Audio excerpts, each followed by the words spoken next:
আমরা সেই সংসদের প্রথম দিন থেকে আরম্ভ করে আজকের এই দিন পর্যন্ত প্রত্যেকের মুখে একই কথা শুনছি যে আমাদের নেই নেই নেই।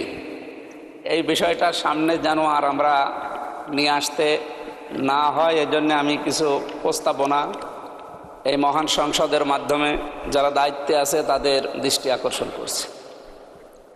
বাংলাদেশ সহ বিশ্বের বিভিন্ন দেশ ভ্রমণ করার মাধ্যমে আমি যেগুলো পেয়েছি, বিশেষ করে মালয়েশিয়া, আমরা একটা তথ্য ওখানে জানি যে 20-22 বছর আগেও তারা আমাদের নিচে ছিল, তো তারা আজকে দাঁড়িয়ে গেছে বিশ্বের বুকে যে সমস্ত বিষয়গুলো সামনে নিয়ে আসার কারণে।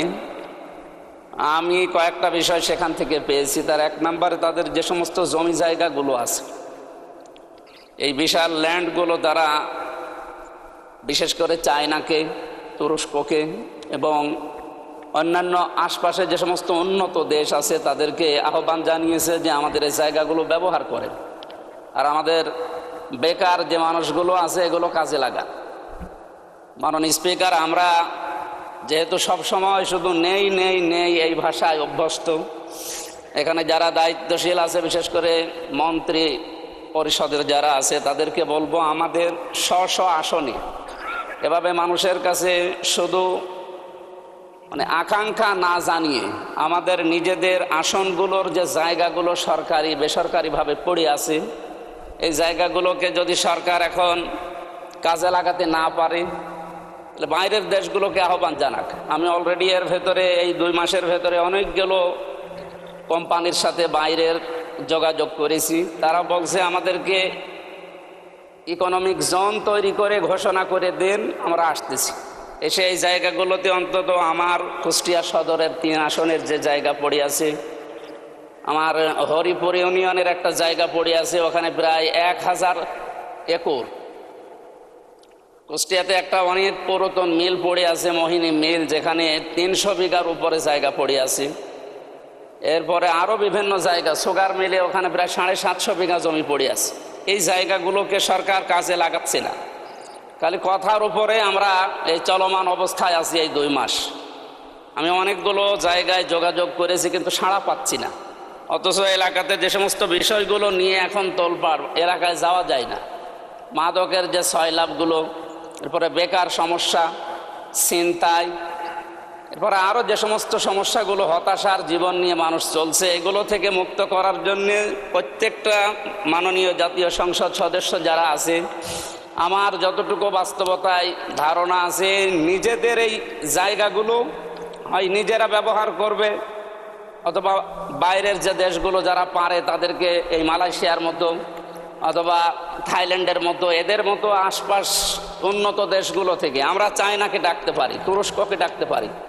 এদের মাধ্যমে আমার এলাকায় এই যে জায়গার কথা বললাম, এই জায়গাগুলো যদি ব্যবহার করা যায়, আমার মনে হয় কমপক্ষে 12-13 হাজার মানুষের কর্মসংস্থান তৈরি হবে।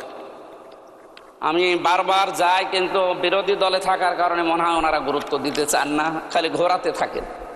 আমার কুষ্টিয়াতে সবচাইতে 7,500, আমি কিছুদিন আগে বলেছিলাম এখানে 750 কোটি টাকার একটা প্রজেক্ট। এটা শুধুমাত্র কিছু কারণে চালু হচ্ছে না পূর্ণাঙ্গভাবে। 23টা বিভাগ চালু হওয়ার কথা, সেখানে প্রায় 5-6টা জেলার মানুষের উপকারের জন্যে। এই আর্মিদের সেখানে বসবাস করার কারণে আমরা পূর্ণাঙ্গভাবে চালু করতে পারছি না।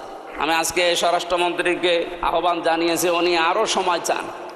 এই সময় চাইলে মানুষ তো অসুস্থ হয়ে মরবে।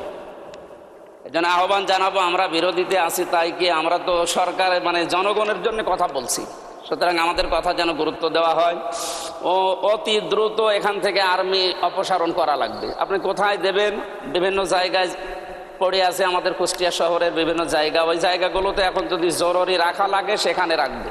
এই জায়গাটা পরিষ্কার না করা হলে আমাদের সেবা ব্যাহত হচ্ছে এবং বিভাগগুলো খোলা যাচ্ছে না। আমরা কালকেও কুষ্টিয়া থেকে আসলাম এই কথাগুলো জানার পর। আমাদের এলাকায় যেহেতু জাতীয় নেতা এর আগে যারা ছিল তারা এইভাবে হয়তো উদ্যোগ নেয়নি। আমাদের একটা পুরাতন জেলা কুষ্টিয়া, সেই 17 বা 19টা জেলার ভেতরে একটা আমাদের প্রাণের দাবি এলাকায় যে 5-6টা জেলা মিলে প্রশাসনিক গতি। ধন্যবাদ মাননীয় সদস্য, টাইম ইজ আপ। 1 মিনিট চেয়েছেন, আচ্ছা আপনাকে 1 মিনিটে দেয়া হলো। ধন্যবাদ। প্রশাসনিক গতি কার্যক্রমের গতিশীল করার জন্য আমরা মাননীয় প্রধানমন্ত্রী থাকলে আরো ভালো হতো। আমরা এই হাউসকে আহ্বান জানাচ্ছি, আমাদের কুষ্টিয়া মিলে 5-6টা জেলা দিয়ে একটা বিভাগ ঘোষণা করা হোক। এটা আমাদের কুষ্টিয়া এলাকার মানুষের প্রাণের দাবি। এরপরে আমাদের কুষ্টিয়া অঞ্চলের সবচাইতে বড় সমস্যা যেটা বললাম, বেকার সমস্যা দূরীকরণে যে উদ্যোগগুলো আমরা নিয়েছি হাতে, এগুলো আমরা বিভিন্ন জায়গায় চিঠিও দিয়েছি, মন্ত্রণালয়ে যোগাযোগও করছি। আপনার মাধ্যমে আমরা আহ্বান জানাই তারা যেন সাড়া দেয়।